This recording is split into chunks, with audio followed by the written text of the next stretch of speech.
이 세상에는 진짜 같은 가짜들이 참 많습니다. 가짜 술, 가짜 핸드백, 가짜 명품, 그리고 가짜 꽃, 가짜 대학 졸업장, 가짜 성적 증명서, 그리고 가짜 박사 학위증, 그리고 가짜 논문, 가짜 돈, 또 코로나 바이러스 기간에 정말로 많이 나왔던, 미디어를 통해서 나왔던 이 페이크 뉴스들, 가짜 뉴스들, 그리고 유튜브를 통해서 계속 나오고 있는 이 가짜 이 정보, 계속 나오나가 죽었다 그러고 패티김도 죽었다 그러고 다 죽었다 그러고 하는 이런 거짓된 그런 기사들이 굉장히 많고, 게다가 가짜 목사, 가짜 신자, 이런 그 일들이 참 많습니다. 그러면 뭐가 진짜고 누가 진짜인가? 근데 다른 거는 뭐 다 그렇다 치고 누가 진짜 목사고 진짜 신자냐라는 거예요. 이 부분을 결론적으로 말하면 어떤 인생의 파도가 몰아쳐도 언제나 똑같은 사람, 하나님을 늘 언제나 바라보고 하나님 앞에 나와 엎드려 기도하기를 기뻐하는 사람, 성령의 힘을 의지해서 봉사하고 오직 예수님만 자랑하고 주님께 하듯 성도들과 이웃들을 섬기는 사람, 그 사람이 진짜 크리스찬이고 그 사람이 진짜 신자인 겁니다. 그러니까 답은 예수님 때문에, 그게 답이야. 사도 바울에게 있어서 예수님은 이 세상에 가장 소중하고 귀한 분이 된 겁니다. 그런데 맞습니다. 우리도 예수님이 가장 귀한 분이 바로 예수님이십니다. 주님보다 귀한 분은 이 세상에 없습니다. 왜냐하면 그분이 우리를 위해 이 땅에 오셨고 그리고 우리의 죄를 위해 돌아가셨습니다. 그 어떤 사람도 이 세상에 나를 위해 죽은 사람 없거든요. 오직 그분만, 오직 예수님만 우리를 위해 죽으셨습니다. 그러니까 우리 인생에서 그분보다 소중하고 그분보다 귀한 분은 이 땅에 없습니다. 그래서 우리가 그분을 붙잡는 거고 그분을 마음에 영접하려고 하는 거고 그분을 모시고 살려고 하는 겁니다. 이것만 되면 사도 바울처럼 삶이 바뀌고 가치관도 바뀌고 삶의 질도 완전히 바뀌는 겁니다. 그분에겐 그런 능력이 있습니다. 그래서 예수님이 최고다라고 말하는 겁니다. 사도 바울은 그거를 이미 체험했기 때문에 이런 확신에 찬 고백을 할 수 있었던 겁니다. 이는 내게 사는 것이 그리스도니 죽는 것도 유익함이니라. For to me to live is Christ and to die is gain. 자, 여러분은 뭐가 제일 좋습니까? 진짜 신자가 아닌 엉성한 신자들은, 아니면 가짜 신자는 세상의 것들을 좋아하고 입만 열면 세상의 것만 자랑합니다. 사도 바울도 예수님을 몰랐을 때는 세상의 것들만 늘 자랑하며 살았습니다. 그런데 자기가 진짜 신자가 되고 나니까 주님 한 분만으로도 기쁘고 그분 한 분만으로도 이제 만족이 되는 겁니다. 왜냐하면 그분만 영원하기 때문이고 그분만 길이고 진리고 생명이기 때문이고 그분만이 기쁨의 근원이 되시기 때문에 그렇습니다. 자, 그렇다면 at this time why don't you ask yourself? 여러분 자신에게 한번 물어보시기 바랍니다. 나는 진짜 신자일까? 나는 예수님을 가장 귀한 분으로 모시고 사는가? 우리가 찬양하는 것처럼 주 예수보다 더 귀한 것은 없네, 우리가 고백을 하면서 찬양하는데 그 고백이 진정한 고백인가라는 것. 아무리 많은 걸 소유한 부유한 사람이라 할지라도, 아무리 사람들에게 알려진 유명한 사람이 됐다 할지라도, 그리고 그 사람이 아무리 건강해도 그 안에 예수님이 계시지 않으면 그 사람은 아무것도 아닙니다. 전혀 부럽지 않은, 오히려 불쌍한 한 영혼일 뿐입니다. 그러나 그런 건 소유하지 못했어도 예수님과 동행함으로 그분으로만 충만하면 그 사람은 다 가진 자야. 그래서 조금 전에 우리 찬양팀이 찬양도 했지만, 무명이어도 공허하지 않은 것은, 가사가 참 좋은데 우리 한번 이렇게 음미를 해보면서, 가사를 음미해보면서 한번 1절만 같이 한번 불러봤으면 좋겠습니다.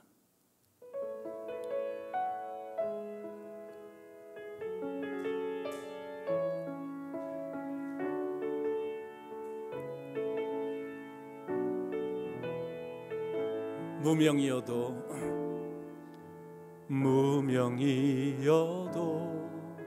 공허하지 않은 것은 예수, 난 만족함이라. 가난하여도 부족하지 않은 것은 예수 안에 오직 나는 부요함이라.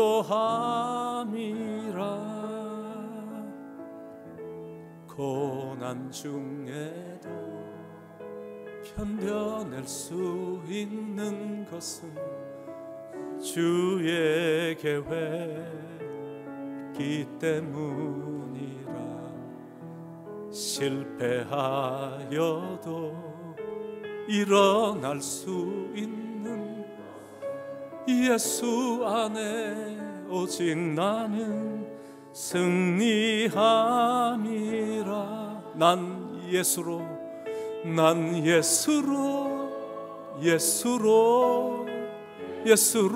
충만한, 난 예수로 충만하네. 난 예수로 충만하네. 영원한 왕 내 안에 살아계. 우리의 진정한 고백으로 난 예수로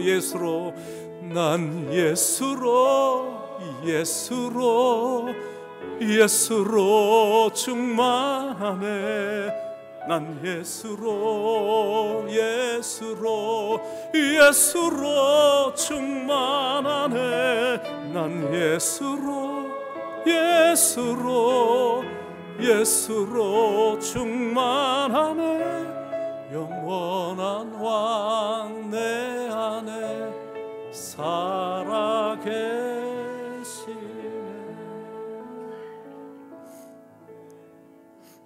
여러분 안에 그분이 계십니까? 여러분은 예수님으로 충만하십니까? 그래서 세상 것들이 하나도 부럽지 않습니까?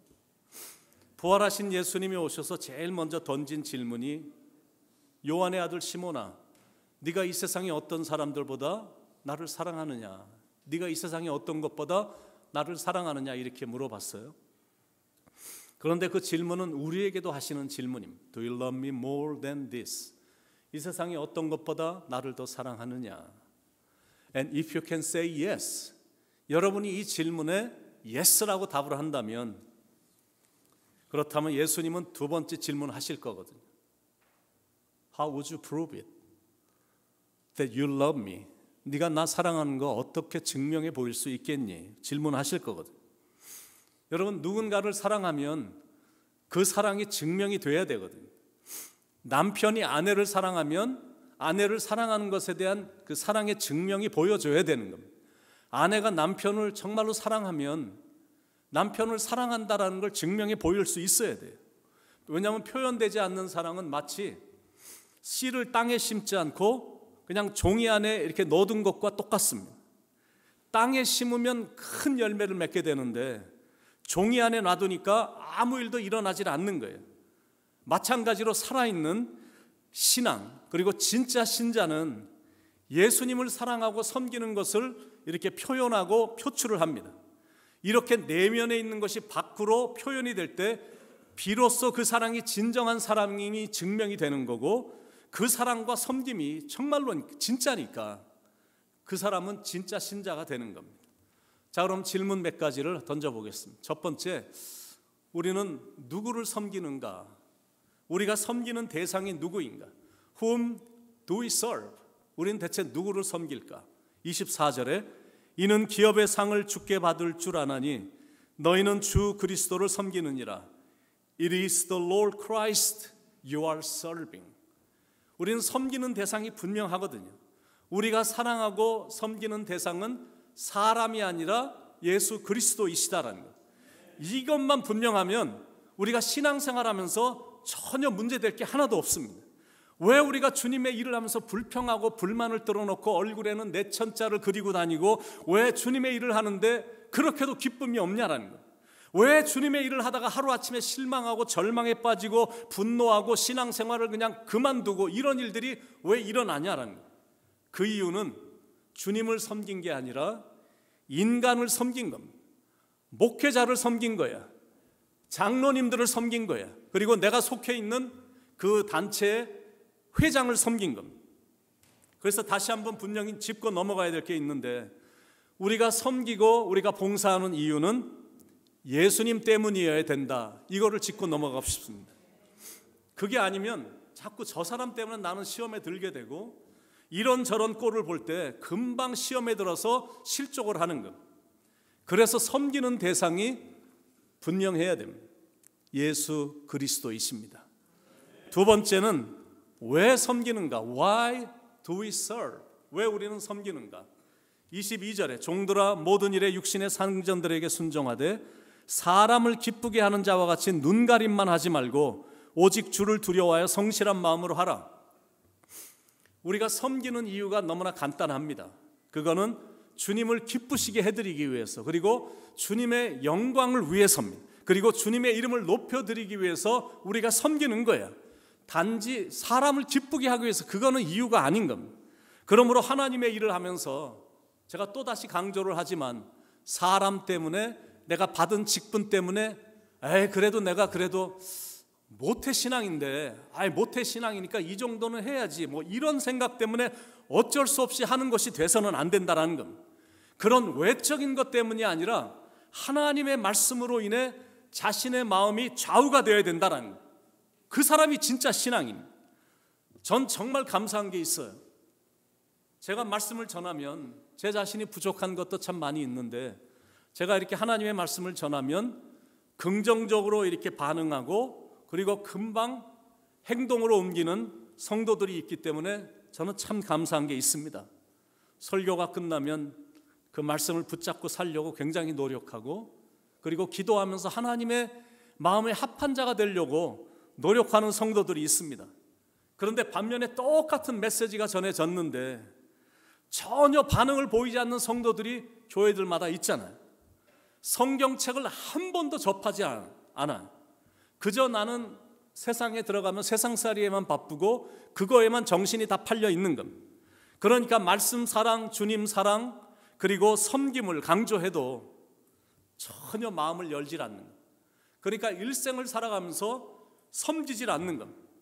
그런데 여러분이 분명히 기억하셔야 될 게 뭐냐면, 하나님의 아들이신 예수님이 이 땅에 우리를 먼저 섬기러 오셨다라는 겁니다. 그렇다면 우리도 with our best and with the most we have to love him and serve him. 그래서 우리가 할 수 있는 한 최선을 다해서 주님을 사랑하고 주님을 섬겨야 된다라는 겁니다. 세 번째, 섬기면 어떤 보상이 있나? What kind of reward do we get?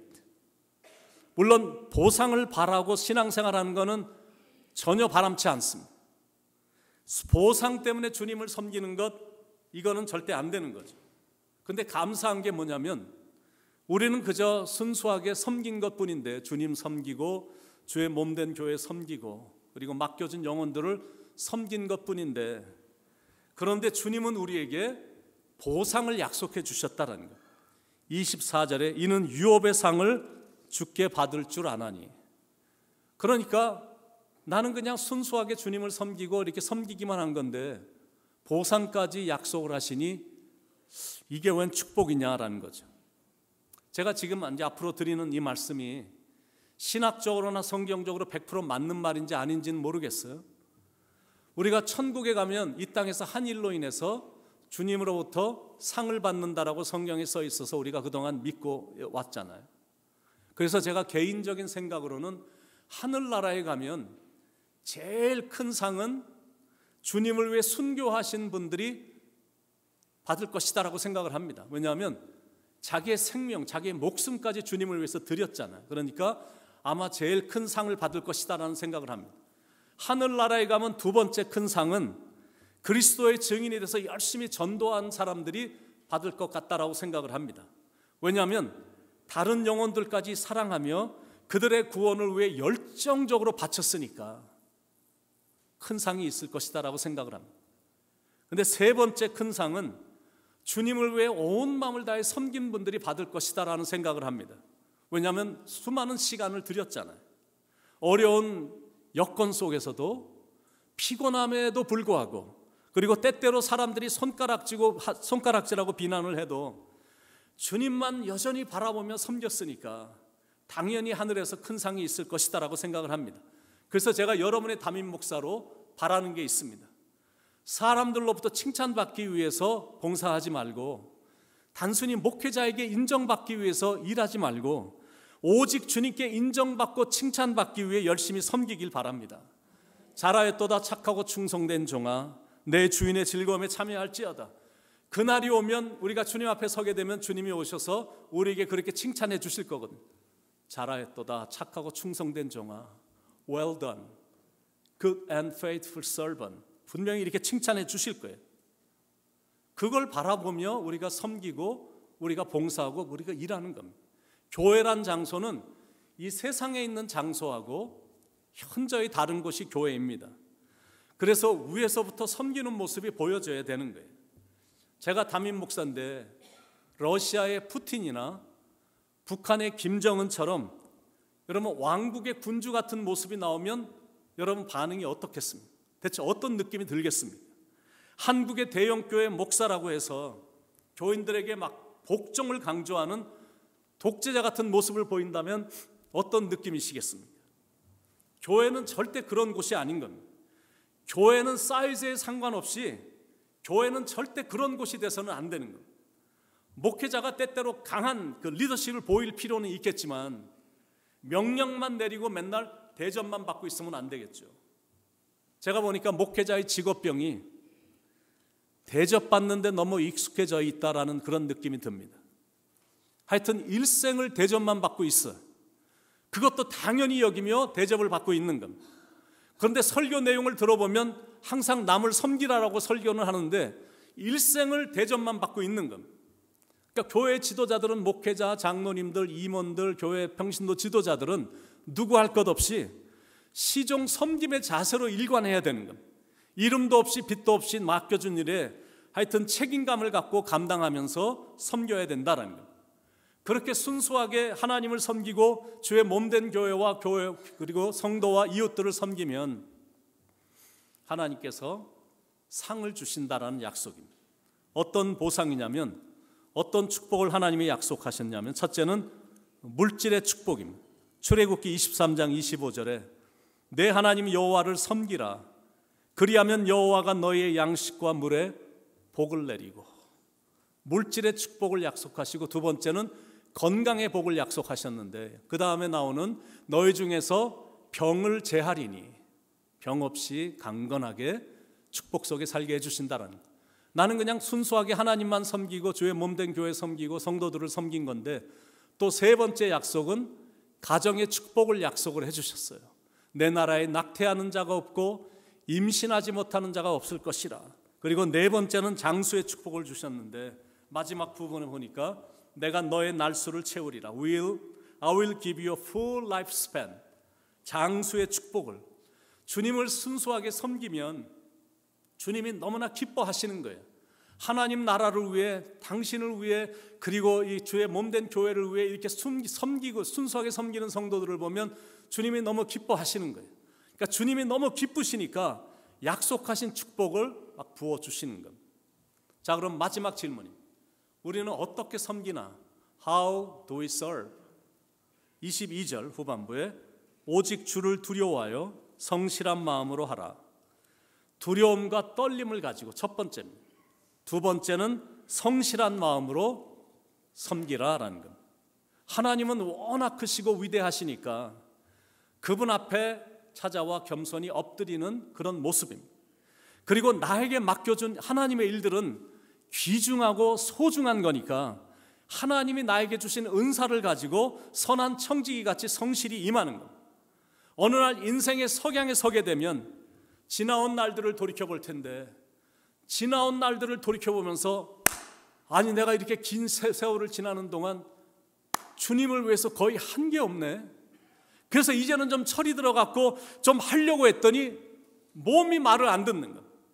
만약 그렇게 된다면 그때는 정말 비극이거든. 하나님을 예배하고 섬기고 봉사하는 일은 나중으로 미루는 게 아니라 지금 하는 겁니다.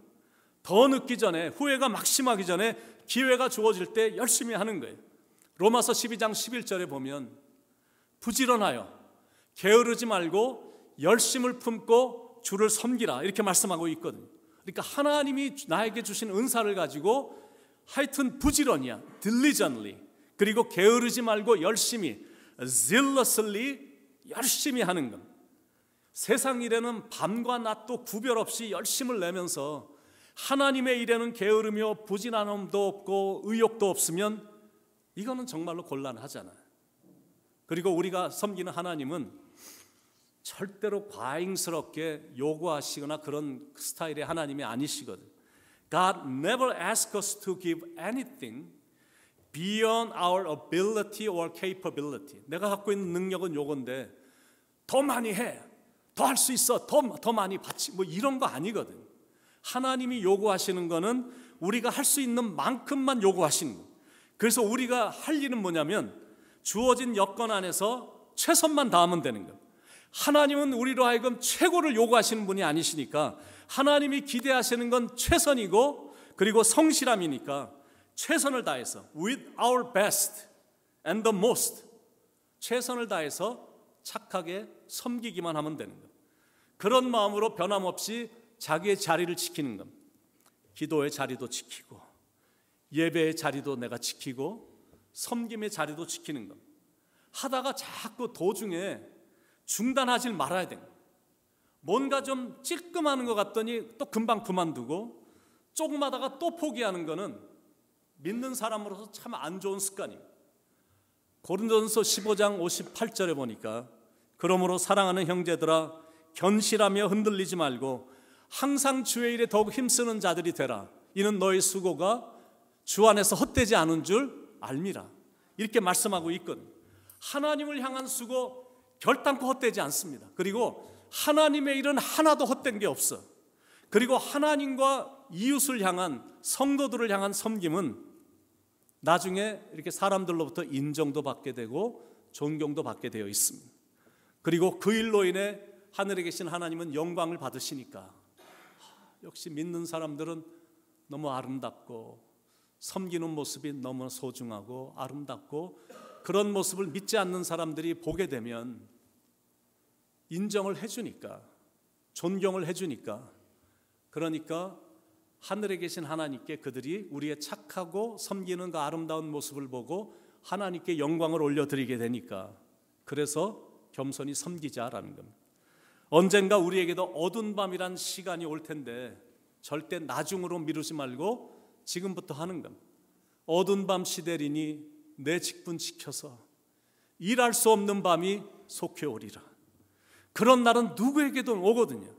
나에겐 그날이 절대 안 올 줄 알았는데 어떻게 나에게 이렇게 이런 일들이 일찍 왔지?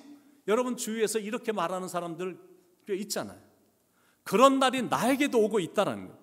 하고 싶어도 내가 마음은 있어도 할 수 없는 날이 오는데 그게 바로 인생인 겁니다. 지극히 작은 것 하나라도 하나님이 허락하시지 않으면 아무것도 못하는 게 그게 인생입니다. 제가 더 정확하게 말해볼까요? 여러분의 새끼손가락 하나도 하나님이 허락하시지 않으면 새끼손가락 하나도 움직일 수 없는 게 그게 우리의 인생이에요. 젓가락 하나도 움직일 수 없게 되는 것도 하나님이 허락하시지 않으면 젓가락 하나도 움직일 수 없어요. 하나님이 허락하시지 않으면 잠자리에서 침대에서 일어나질 못하는 거예요. 그리고 자기 힘으로 몸을 구르지도 못할, 그게 바로 인생이다라는 거예요.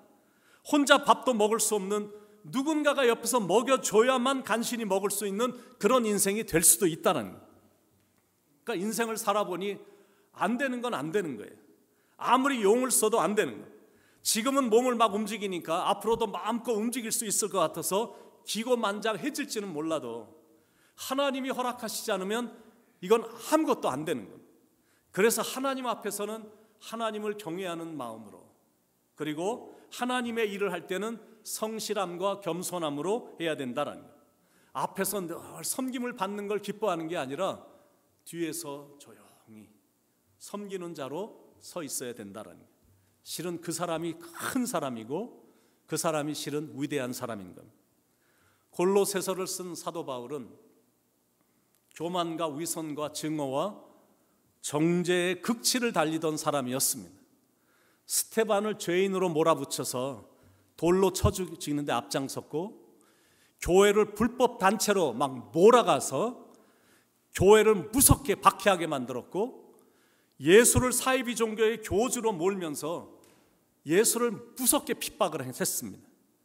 그런데 그런 사람을 예수님이 직접 당신이 찾아와 주셔서 만나 주셨어요. 다정한 모습으로 찾아오셨고 따뜻한 음성으로 대화를 나눠주신 겁니다. 거기에 사도 바울은 너무 놀랍고 너무 감동이 돼서 그 오만한 사람이 주님 앞에 그저 겸손히 무릎을 꿇었습니다. 바로 거기서 바울의 인생이 바뀌기 시작한 겁니다. 그동안 섬김을 받는 것만 알았지 전혀 섬김이 없었던 사도 바울이 이제는 겸손히 섬기는 사람으로 완전히 바뀐 겁니다. 그래서 사도 바울의 서신을 쭉 보면, 신약에 나오는 13권의 사도 바울의 서신을 쭉 보면 계속 나오는 단어 하나가 있습니다. 계속 똑같이 나오는 단어 하나가 있는데 그거는 종이라는 단어입니다. 그리스도 예수의 종 된 나 바울은, 이런 말이 수도 없이 많이 나와. 그 당시에 종은 사람도 아니었거든. 자, 근데 계속 자기는 종이라고 그러면서 섬기는 자로 자기 자신을 소개합니다. 종이란 자기를 섬기면서 사는 사람이 아니라 주인을 섬기면서 사는 사람이에요. 종이란 자기의 의지나 계획이나 기질이나 취미에 따라 사는 사람이 아니라 주인의 의지와 계획에 따라만 사는 사람입니다. 사도 바울의 선교 여행을 쭉 살펴보면 자기의 의지나 계획에 따라 움직이는 모습은 하나도 안 보이고 주님의 계획과 지시에 따라 움직이는 모습만 보입니다. 그런 자세로 사도 바울은 일평생 주님을 섬기며 충성스럽게 주어진 일을 감당하며 살았습니다. 어느 정도나 충실한 종이었냐면, 예수님이 너는 이제 교회를 위해 고난을 당하라 그러면 고난을 당했어요. 너는 이제 복음을 위해서 매를 맞을 것이다, 매를 맞아라 그러면 수도 없이 많이 매를 맞았어요. 순교하라 그러면 순교의 길을 가는 겁니다. 종만이 하는 그 일을 사도 바울은 주인이신 예수님을 위해 기꺼이 했습니다. 그런데 너무 신기한 게 뭐냐면, 아니 나를 불러서 이쯤 고생시켰으면 나가서 맨날 핍박당하고 매 맞고 헐벗고 굶주리고 이제는 죽음의 길까지 가야 된다 그러면 불평도 할 만도 한데, 기분이 상할 만도 한데, 사도 바울의 느낌은 너무 신비스러운 거예요. 어떻게 그분을 섬기면 섬길수록 이렇게 더 귀한 주님이라고 느껴지나? 내가 어떻게 그분 때문에 매를 맞고 있는데 매를 맞으면서도 마음속에 느껴지는 더 귀한 주님이 느껴지는 거예요. 자기 안에서는 막 기쁨이 샘솟듯 솟아나는 겁니다. 그 이유 때문에 사도 바울이 우리에게도 섬김을 강조하는 것. 최근에 나온 복음성 중에 아까 하늘소리 찬양팀이 불렀던 나는 주를 섬기는 것에 후회가 없습니다라는 찬양이 있는데, 참 곡의 가사가 이 곡도 참 좋습니다. 이렇게 됩니다. 나의 평생에 가장 복된 일은 내가 예수님을 만난 것이라. 나의 평생에 가장 잘한 일은 내가 예수님을 주로 섬긴 것이라. 이 세상 살 동안 내가 걷는 길이 때론 험하여서 넘어질 때도 주의 강한 손이 나를 붙드시니 나는 예수님만 주로 섬기며 살리. 나는 주를 섬기는 것에 후회가 없습니다. I don't regret serving you, my Lord. 내가 걸어온 모든 시간 다 주의 은혜니. For all the time I walk through is by your grace. 내가 걸어갈 모든 날도 주만 섬기며 살리. So I'll be serving you for the rest of my life. 오직 예수 이름 부르며 살아가리라. I live singing praise of Jesus' name. 이 가사처럼 저도 제 인생에 가장 복된 일이 예수님을 만난 일입니다. 제 평생에 가장 잘한 일, 그거는 예수님을 주로 섬기며 살고 있다는 것. 이게 제 평생에 가장 잘한 일. 그런데 그것에 대한 후회가 단 1.1핵도 없어. 하나도 없어요. 그래서 저는 앞으로도 주님만 섬기며 살 겁니다. 여러분도 그런 마음으로 섬기며 사시길 축원드립니다. 여러분이 주님으로부터 받은 은혜가 굉장히 많잖아요. 어떻게 하면 그분에게 받은 은혜를 갚으며 살 수가 있을까?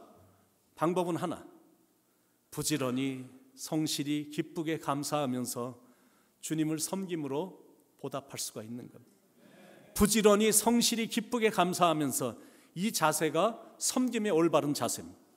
누구의 인정이나 칭찬을 구하지 않고 그저 주님께 하듯이 친절함으로, 그리고 남들에게 호의를 베풀고 관심을 보이며 섬기며 사는 것. 그렇게 인생을 살면 후회란 거는 하나도 없어요. 그런 삶을 살 결심을 마음에 해보면서 더욱 섬길수록 귀한 주님, 우리 이 찬양을 한번 함께 불러봤으면 좋겠습니다.